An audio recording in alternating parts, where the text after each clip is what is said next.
Boa noite, eu vou começar aqui agora, um resumão escatológico, para que você entenda como começou a escatologia, ou seja, o que é escatologia?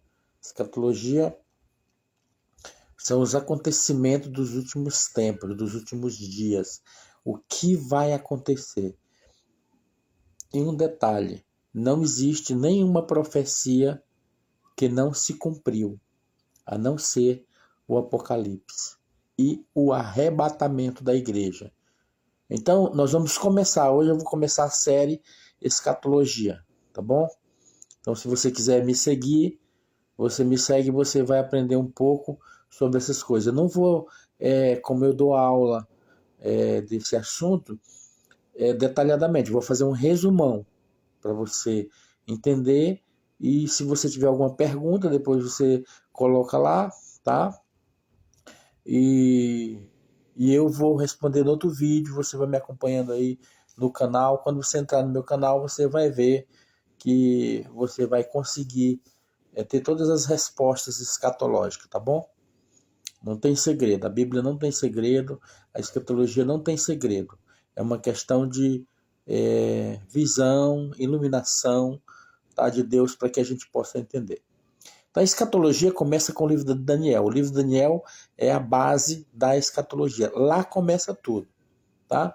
Então, Daniel capítulo 1,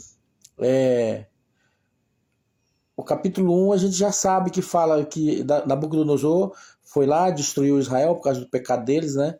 Destruiu eles, tá? E levou alguns cativos. E lá no meio daqueles cativos tinha 4 rapazes, chamados Daniel, Ananias, Misael e Azarias.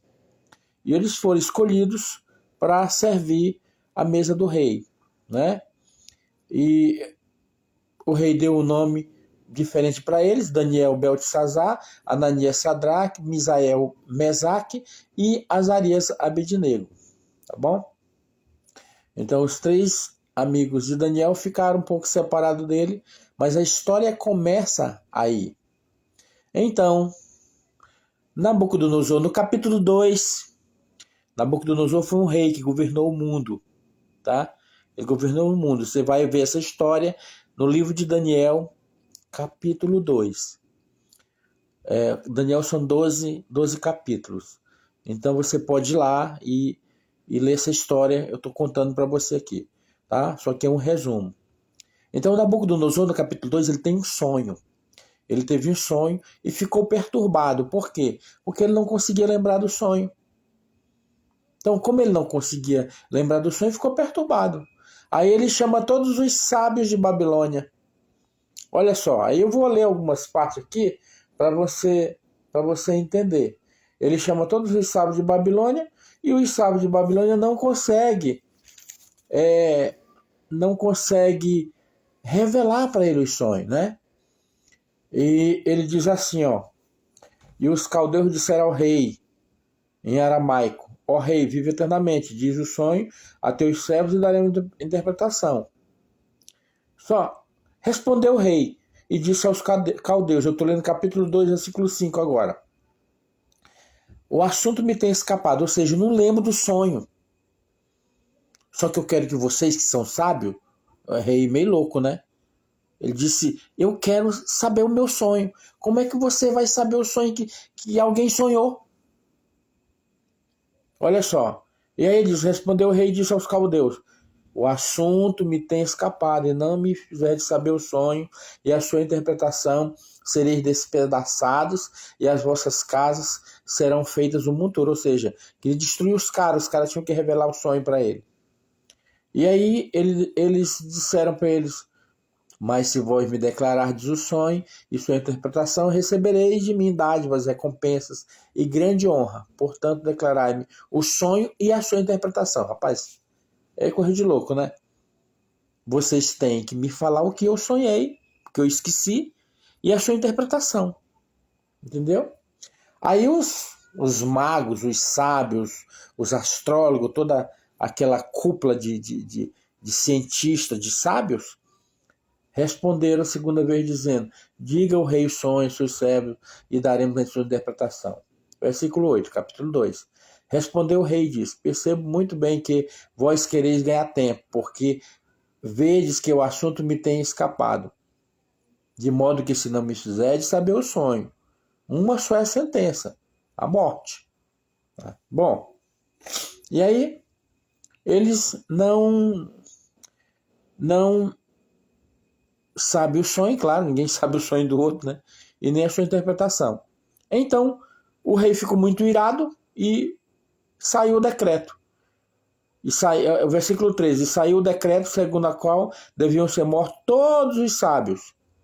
Aí, olha o detalhe: buscaram Daniel e seus companheiros para que fossem mortos, porque eles eram sábios também. Aí Daniel, quando chega na presença do rei, disse: não, rei, me dá um tempo aí. E aí tem a primeira reunião de oração. Daniel chama seus amigos, né? E fala o caso para eles, e eles se reúnem para orar e pedir que Deus dê a solução, né? E aí, quando Daniel recebeu de Deus a revelação do sonho e da interpretação, ele fala para um camarada chamado Arioque, versículo 25. Então Arioque depressa introduziu Daniel na presença do rei e disse: achei um homem dentre os cativos de Judá, o qual fará saber o resto da interpretação. Cara safado, né? Achei um homem, achou nada. Daniel já estava ali. Ele queria ganhar um ponto com o rei, disse que achou. Achou o quê? Tem nada a ver. Aí Daniel é colocado na presença do rei e o rei pergunta para ele: tu pode me revelar o sonho? Ele disse, aí ele responde aqui, ó, no versículo 28.